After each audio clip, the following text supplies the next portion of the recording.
नमस्कार। विराट हिंदुस्तान संगम बिहार द्वारा आयोजित साप्ताहिक संदेश कार्यक्रम के छठे संस्करण में मैं आप सबका हार्दिक स्वागत एवं अभिनंदन करता हूं। आज का विषय है एकात्म मानववाद एक आर्थिक दर्शन के रूप में। आज के इस कार्यक्रम में हमारे मुख्य अतिथि हैं विराट हिंदुस्तान संगम की प्रदेश अध्यक्ष माननीय प्रोफेसर डॉक्टर देवेंद्र प्रसाद सिंह जी। इस कार्यक्रम की अध्यक्षता करेंगे वीएचएस बिहार के प्रदेश उपाध्यक्ष माननीय प्रोफेसर पारस राय जी। अब मैं इस कार्यक्रम की अध्यक्ष महोदय से निवेदन करता हूं कि अगर आपकी इजाजत हो तो मैं कार्यक्रम प्रारंभ करूं। कार्यक्रम प्रारंभ किया जाए। कार्यक्रम धन्यवाद माननीय अध्यक्ष जी आपका। बिना समय गंवाए मैं विराट हिंदुस्तान संगम बिहार के माननीय प्रदेश अध्यक्ष महोदय से आग्रह करता हूं कि वो अपना वक्तव्य प्रारंभ करें। माननीय प्रदेश अध्यक्ष जी। बहुत धन्यवाद। आप सभी उपस्थित सज्जनों को मेरा नमस्कार और आभार। जैसा कि हम लोग को विदित है कि आज जो विराट हिंदुस्तान संगम बिहार शाखा का यह जो छठवां संदेश का कार्यक्रम है, उसका विषय है समग्र मानववाद एक आर्थिक दर्शन के रूप में। समग्र मानववाद एक आर्थिक दर्शन के रूप में। Integral humanism as an economic policy philosophy. Integral humanism as an economic philosophy. तो हमको ज्ञात है कि डॉक्टर सुब्रमण्यम स्वामी ने जब इस संगठन का निर्माण किया तो इसके विभिन्न आयामों और विभिन्न उद्देश्यों को भी रेखांकित किया था, और उसके तहत विराट हिंदुस्तान संगम के 5 आयाम हैं। और पिछले कौन है? पिछले 3 संदेश कार्यक्रम में हम लोगों ने अलग अलग एक एक करके 3 आयामों की व्याख्या किया है। पहला आयाम है एक भारतीय की पहचान का पुनरावेशन, rediscover the identity of an Indian. दूसरा आयाम है संस्कृत का संपर्क भाषा के रूप में विकास।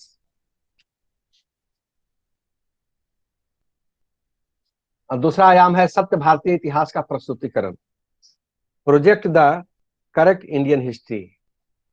और तीसरा आयाम है संस्कृत का संपर्क भाषा के रूप में विकास, promote Sanskrit as a link language. चौथा आयाम है समग्र मानववाद एक आर्थिक दर्शन के रूप में, integral humanism as an economic philosophy. पांचवा आयाम है रामराज सुशासन के मॉडल के रूप में, Ramraj as model for good governance.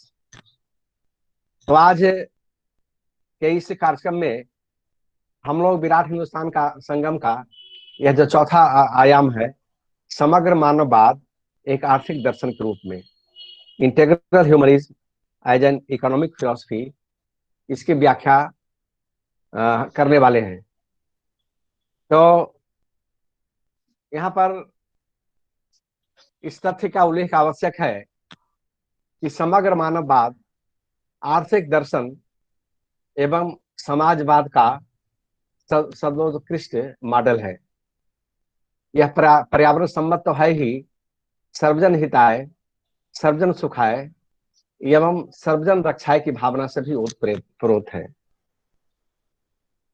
तो इस पर चर्चा करने से पहले हम लोग को यह जानना आवश्यक है कि मनुष्य प्रकृति का एक अभिन्न अंग है, और प्राकृतिक वातावरण का निर्माण जिन घटकों के सम्मिलित या समग्र स्रोत के द्वारा होता है, मनुष्य उनमें से एक प्रमुख घटक है। तो यह जो प्राकृतिक वातावरण है, फिजिकल इन्वायरमेंट, या जिसको हम प्रकृति कहते हैं, मनुष्य प्रकृति का एक अभिन्न अंग है। और इसके दूसरे अंग है क्षेत्र विशेष के असल स्वरूप, क्षेत्र विशेष के प्राकृतिक स्वरूप, जिसमें वहां के पठार, पर्वत, मैदान, ये सब आते हैं। और उसके बाद वहां की नदियां, वहां के प्राकृतिक वन, वहां की मिट्टी, वहां के जीव जंतु, वहां की वनस्पतियां, और भूगर्भ में भूगर्भ में समाहित सामग्रियां, जिसमें खनिज पदार्थ भी हैं, ये सब मिलकर के इसी क्षेत्र विशेष के प्राकृतिक वातावरण का निर्माण करते हैं। और मनुष्य भी उस प्राकृतिक वातावरण का एक महत्वपूर्ण अंग है। तो यहाँ इस तथ्य का उल्लेख आवश्यक लगता है कि ज्ञान के जितने भी भंडार हैं, हमारे पास ज्ञान के जितने भी भंडार हैं, उसमें इस ज्ञान के भंडार का विकास मनुष्यों के द्वारा हुआ है। हजारों वर्षों के अपने प्रयासों से और अपनी प्रकृति के साथ के संबंधों के विकास में मनुष्य ने अपनी सभ्यता का विकास किया है। और दुनिया के अलग अलग भागों के प्राकृतिक परिवेश चूंकि अलग अलग प्रकार के हैं, इसलिए अलग अलग प्रदेशों में मनुष्यों ने अपने प्रकृति के साथ अलग अलग तरह से व्यवहार किया है और उनके साथ अलग अलग प्रकार से इंटरेक्शन किया है। और इसके वजह से दुनिया के अलग अलग भागों की सभ्यता और संस्कृतियां भी अलग अलग प्रकार की हैं। अर्थात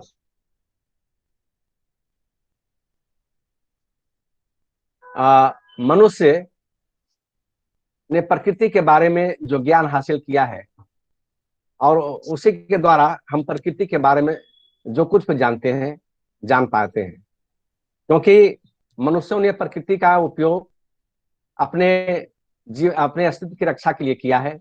और इस क्रम में, अपने अस्तित्व की रक्षा के क्रम में, उसने प्रकृति के साथ जो सहयोग, जो संबंध स्थापित किया है, और प्रकृति के विभिन्न घटकों के बारे में जो ज्ञान अर्जित किया है, उसी से हमारे ज्ञान भंडार का विकास हुआ है, हमारे मनुष्यों के ज्ञान भंडार का विकास हुआ है। इसलिए प्रकृति से मनुष्य को अलग करना असंभव है। मनुष्य को अगर प्रकृति से अलग कर दिया जाए तो प्रकृति का अस्तित्व तो समाप्त ही हो जाएगा, मनुष्य का अस्तित्व भी समाप्त हो जाएगा, और मानव सभ्यता भी विनष्ट हो जाएगी। तो इसलिए समग्र मानववाद का मतलब हुआ कि प्रकृति के साथ मानव के समग्र संबंधों के बारे में विचार करना।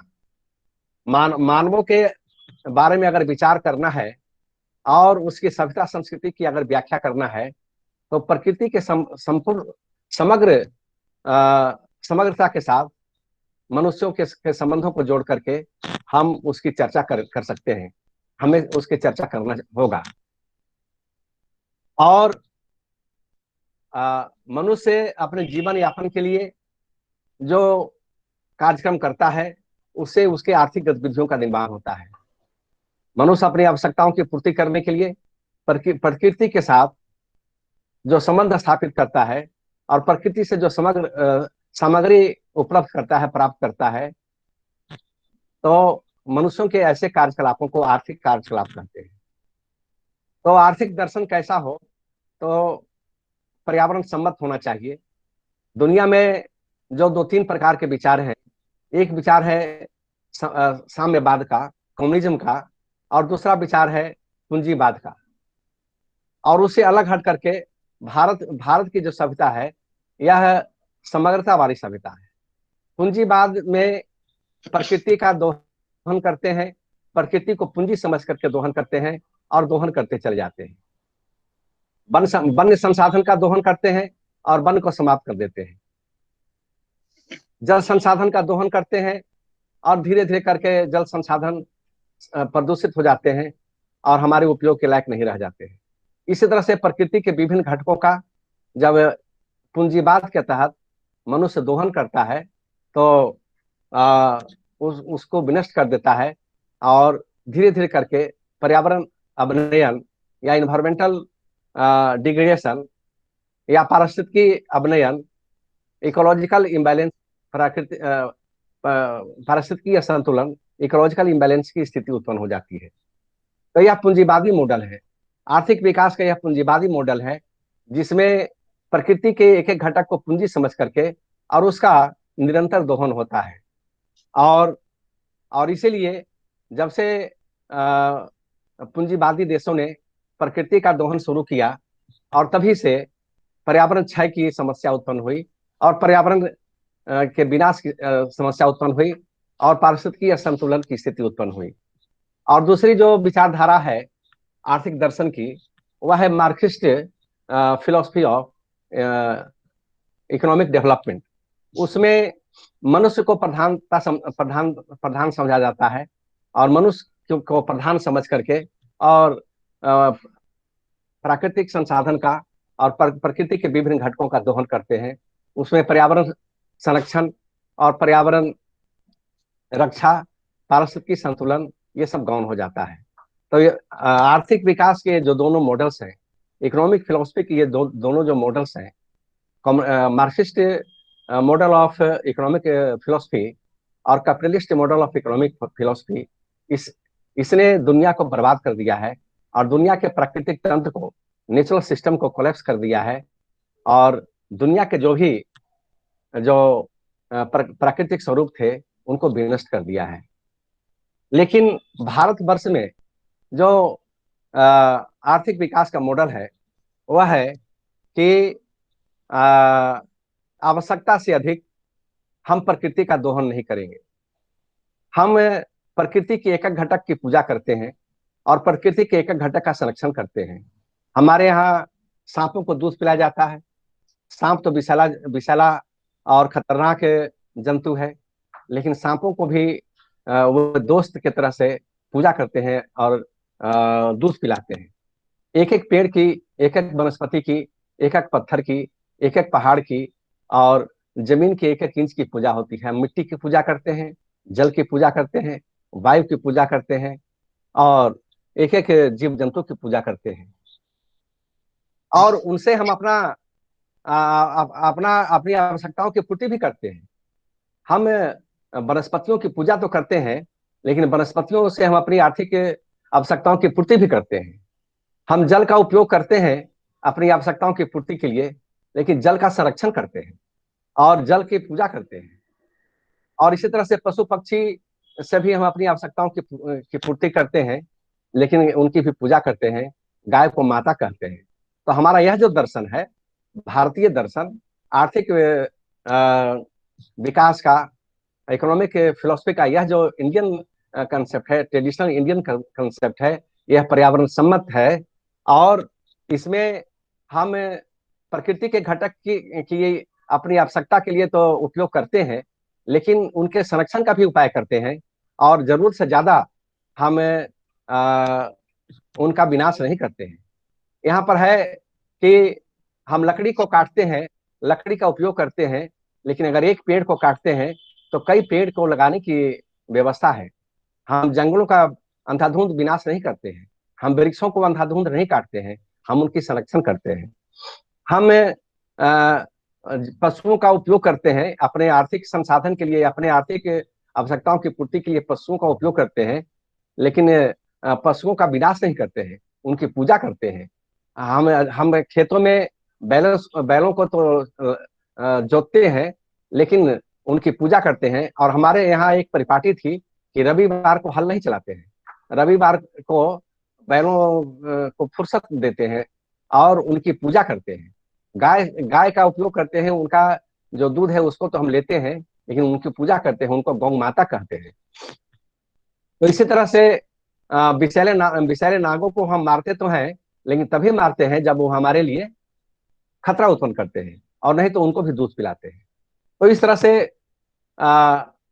हम प्रकृति के एक एक घटक की पूजा करते हैं और एक एक घटक की संरक्षण की बात करते हैं। यह भारतीय दर्शन है, यह पारंपरिक भारतीय दर्शन है, और उनका हम उपयोग भी करते हैं।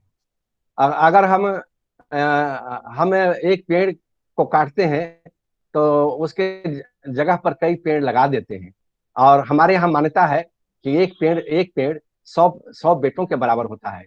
एक एक पेड़ से जितना लाभ होता है और अनेक प्रकार का लाभ होता है, ऑक्सीजन की प्राप्ति होती है, फल की प्राप्ति होती है, वायु की शुद्धता होती है।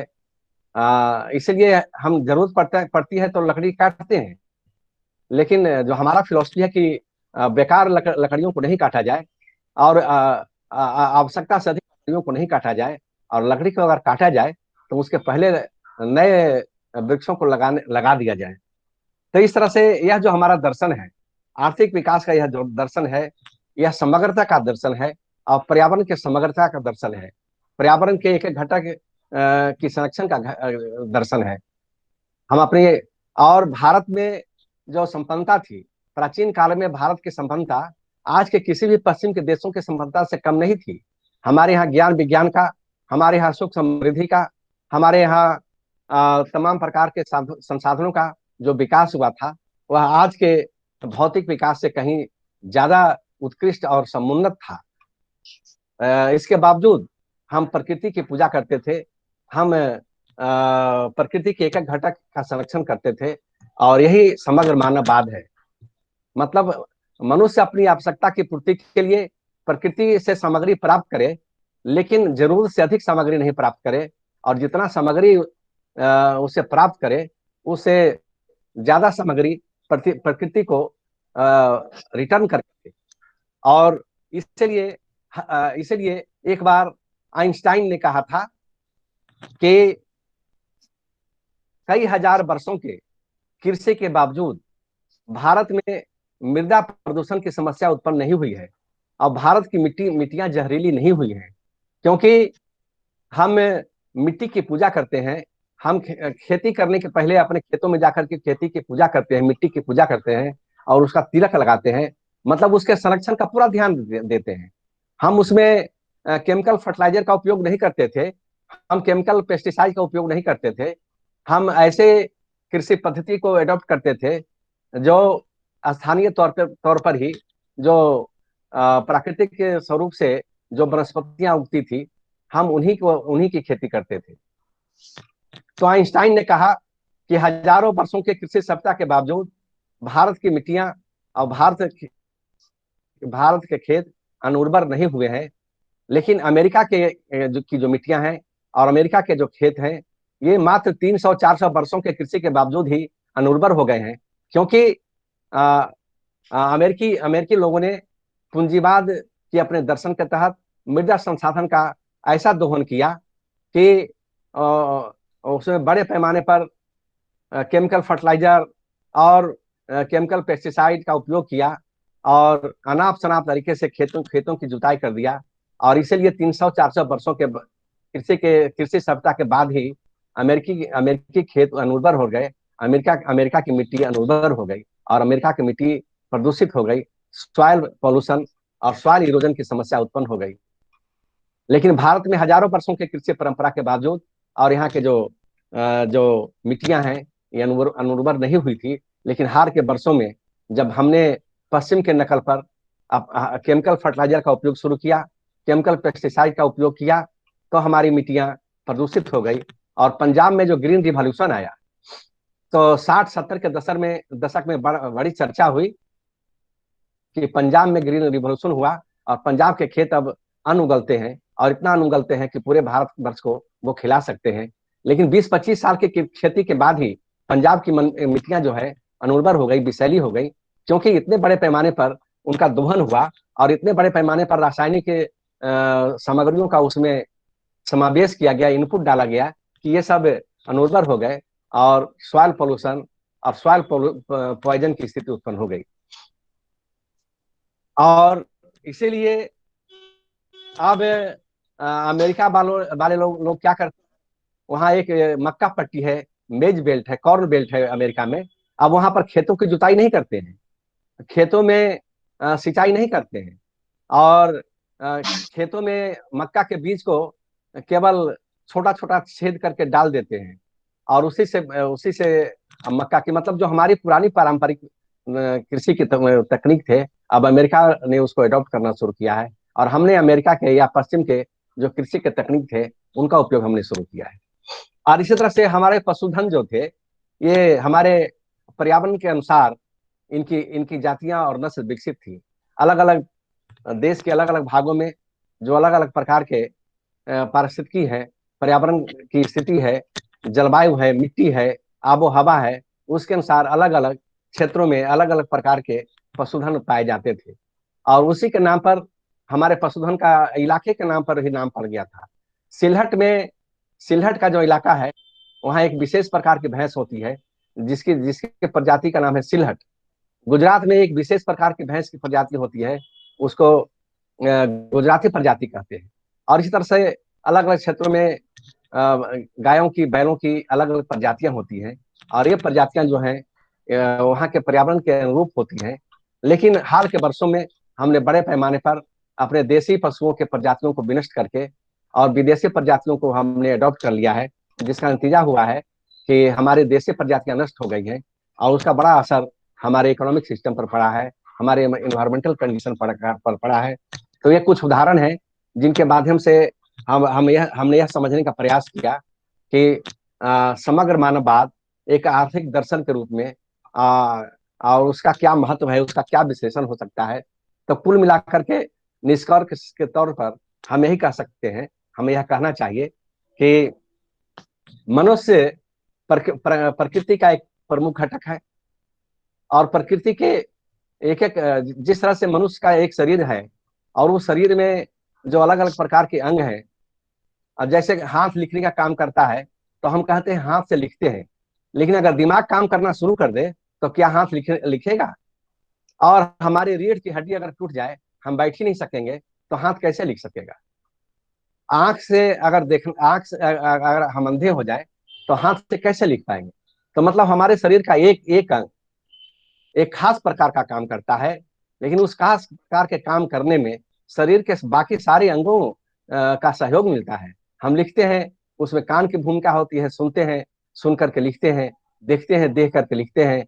रीढ़ की हड्डी हमको बैठने के लिए ताकत देती है, कमर हमको बैठने की ताकत देती है, बैठ करके लिखते हैं। और दिमाग जो है वह सोचने की शक्ति देती है, और सोच करके लिखते हैं। तो जिस तरह से मनुष्य किसी एक काम को किसी एक खास अंग के द्वारा करता है, लेकिन बाकी सारे अंग उस काम में सहयोग करते हैं, उसी तरह से प्रकृति में मनुष्य जो है प्रकृति का एक अंग है, और मनुष्य अगर एक काम करता है तो उसको काम करने के लिए प्रकृति के सारे घटकों का सहयोग प्राप्त होता है, और सारे घटक अलग अलग तरह से उसको काम करने के लिए ऊर्जा प्रदान करते हैं, अलग अलग प्रकार से उसको सहयोग करते हैं, और तब मनुष्य कोई काम कर पाता है। इसलिए हमारे भारतीय आर्थिक दर्शन जो था वह था कि प्रकृति का उपयोग तो करना है, प्रकृति से संसाधनों को लेना है, लेकिन उतना ही लेना है जिससे कि हमारा काम चल जाए, उसको बर्बाद नहीं करना है। और जितना लेना है प्रकृति से उतना से अधिक उसको दे देना है। एक पेड़ अगर हमको काटना है, तो काटने के पहले हम 20-25 साल पहले से हम प्लानिंग करते हैं, और उससे ज्यादा पेड़ हम लगाते हैं। तो इस तरह से हजारों वर्षों तक हमारे वन सुरक्षित थे, हमारे वन जीव सुरक्षित थे, हमारी नदियां प्रदूषित नहीं थी, हमारी मिट्टियां प्रदूषित नहीं थी, हमारे जो जीव जंतु हैं ये सब सुरक्षित थे। लेकिन पिछले करीब 60-70 वर्षों में, और अंग्रेजों के आगमन के बाद, और खास करके आजादी के बाद के वर्षों में, हमने जो डेवलपमेंट का अलग अलग फॉरेन मॉडल जो अडॉप्ट कर लिया, कभी सोशलिस्ट मॉडल अडॉप्ट कर लिया, कभी मार्क्सिस्ट मॉडल अडॉप्ट कर लिया, और कभी कैपिटलिस्ट मॉडल अडॉप्ट कर लिया, जिससे हमारे पर्यावरण का नुकसान हुआ, हमारे प्रकृति का नुकसान हुआ। और आज हमारी हवा प्रदूषित है, हमारा हमारा हमारा जल प्रदूषित है, हमारी मिट्टी प्रदूषित है, और पूरा इन्वायरमेंटल सिस्टम जो हमारा है वो कोलैप्स कर गया है। हमारा monsoon system, mechanism monsoon system उससे प्रभावित हो गया है।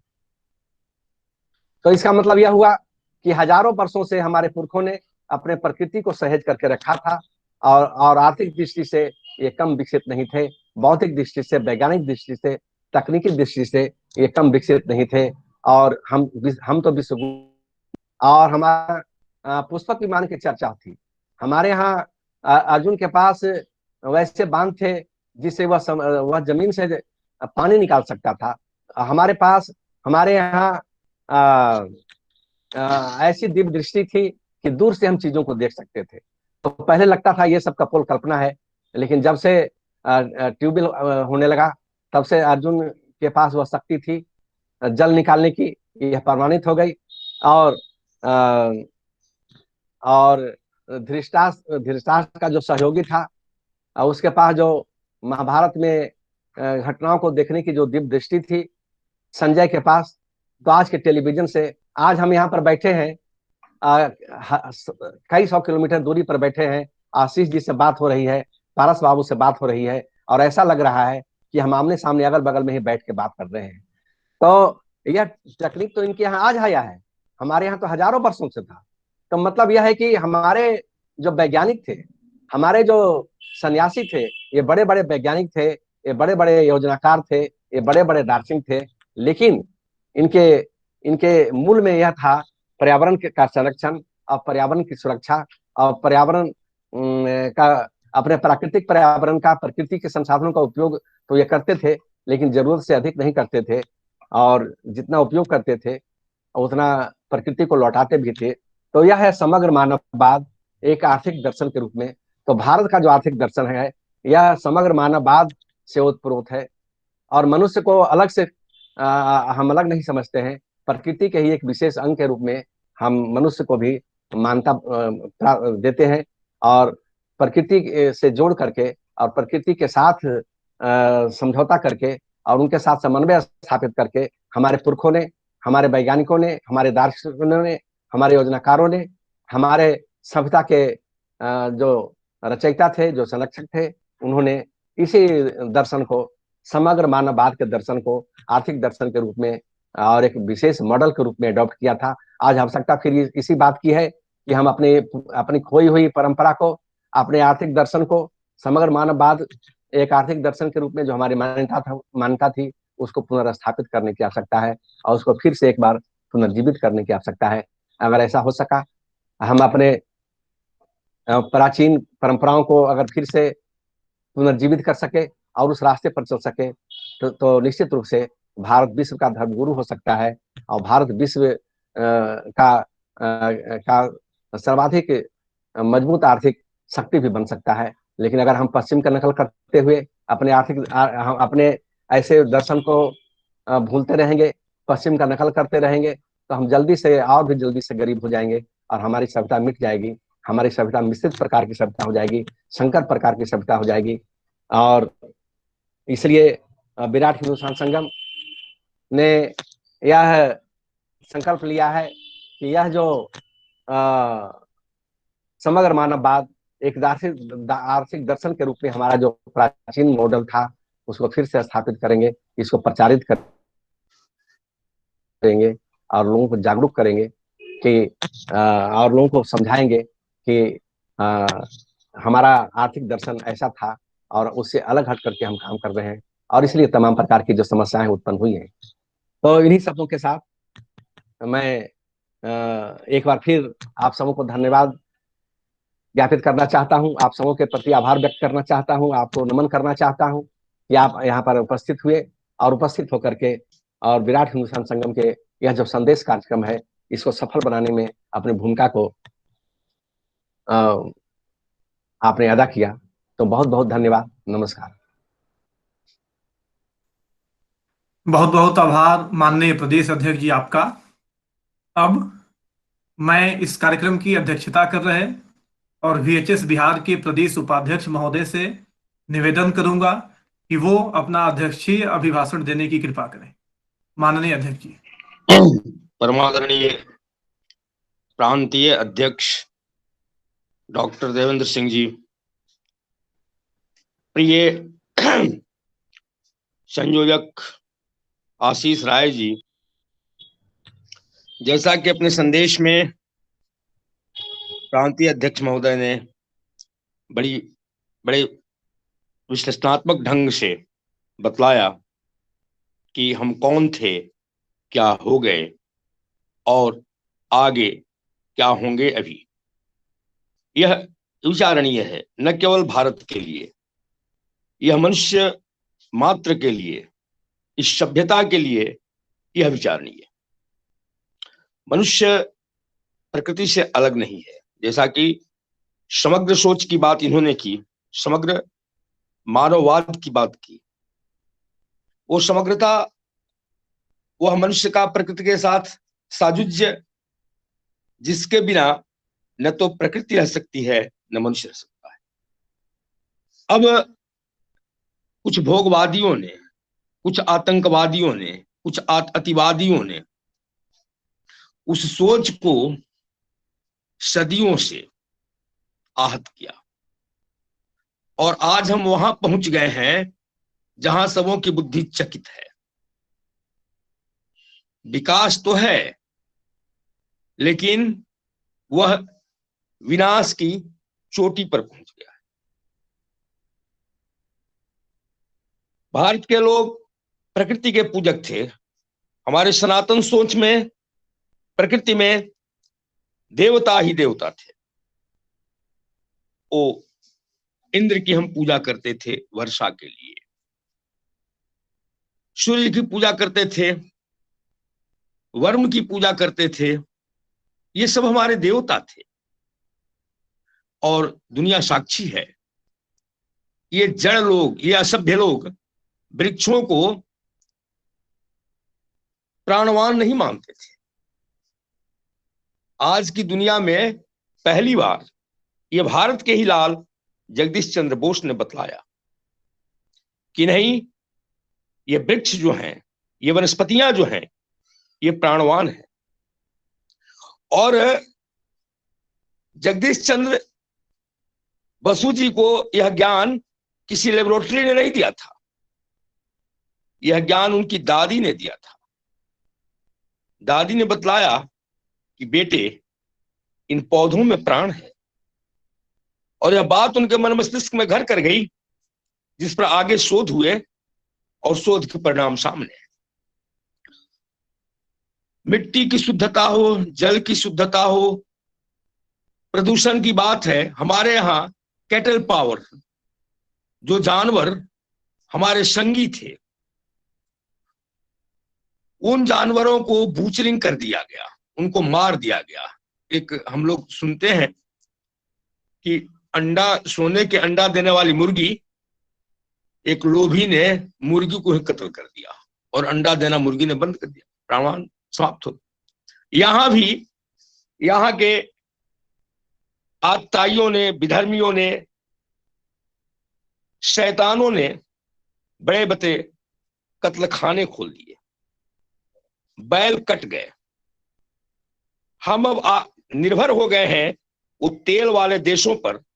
जब वहां उनका तेल आएगा हमारे यहाँ, तब जाके हमारे ट्रैक्टर चलेंगे, हमारे ट्यूबवेल चलेंगे, हमारे थ्रेसर चलेंगे, और हमारे नौजवान ये दिग्भ्रमित हो गए, ये विलासी हो गए, ये बेकार हो गए। किसान का बेटा कभी बेकार नहीं होता था।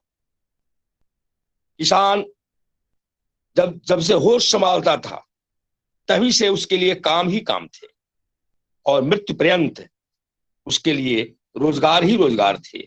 रोजगार था सबों के उदर पोषण का, रोजगार थे प्रकृति के पूजन के। और उन रोजगारों के, उस कृषि के क्रम में वो तरह तरह के उद्योग विकसित होते थे, और सारे के सारे उद्योग वो कैटल पावर पर, पशु शक्ति पर, मनुष्य शक्ति पर और पर्यावरण की मैत्री पर आधारित थे। तो यह था सनातन, यह सनातन सोच थी।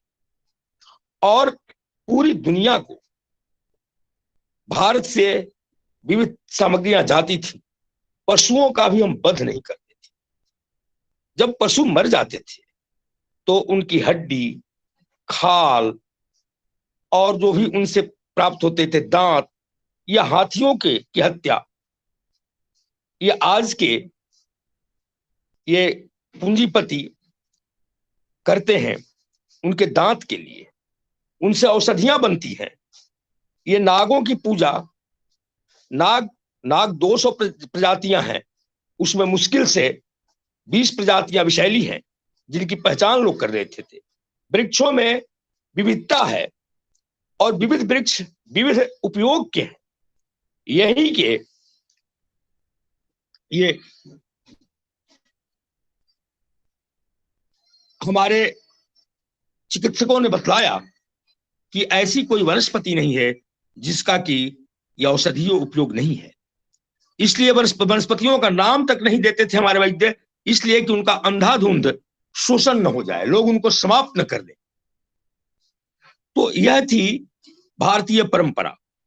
और ऐसा कोई आज का आविष्कार नहीं है जो हमारे यहां आविष्कृत नहीं हुआ।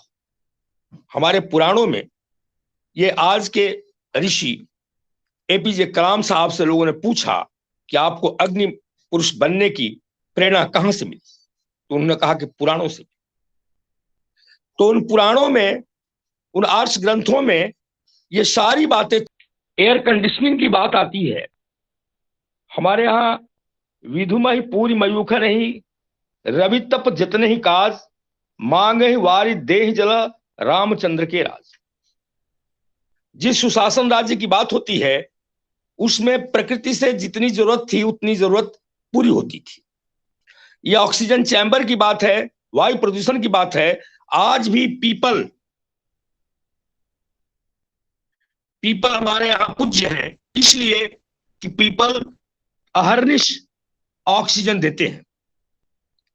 और शायद किसी धर्मगुरु से पूछा जाए कि आप भगवान का दर्शन कराओ तो कराएंगे, लेकिन हमारे आदर्श पुरुष कृष्ण कहते हैं कि वृक्षों में मैं पीपल हूं।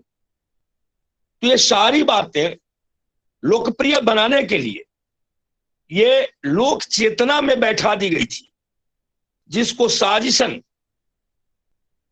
पूर्वक, वह साजिश आज नहीं, वो सदियों से होते आ रहा है।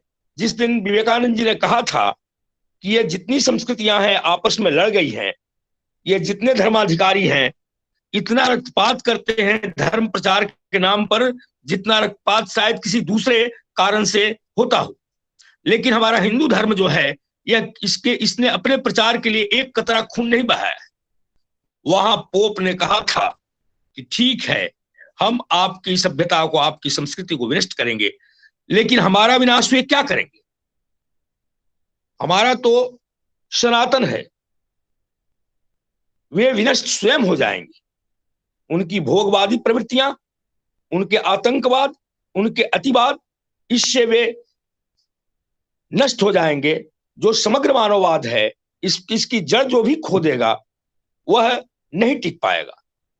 तो इस तरह से जो यह समग्र मानववाद है, यह समग्र मानववाद ही आज की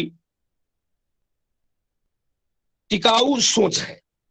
और इसी सोच के क्रम में हमारे ऋषियों ने कहा, सर्वे भवन्तु सुखिनः, सर्वे सन्तु निरामया, सर्वे भद्राणि पश्यन्तु। बहुत बड़ी बात है, सर्वे भद्राणि पश्यन्तु मां कश्चित् दुर्भाग भवेत्।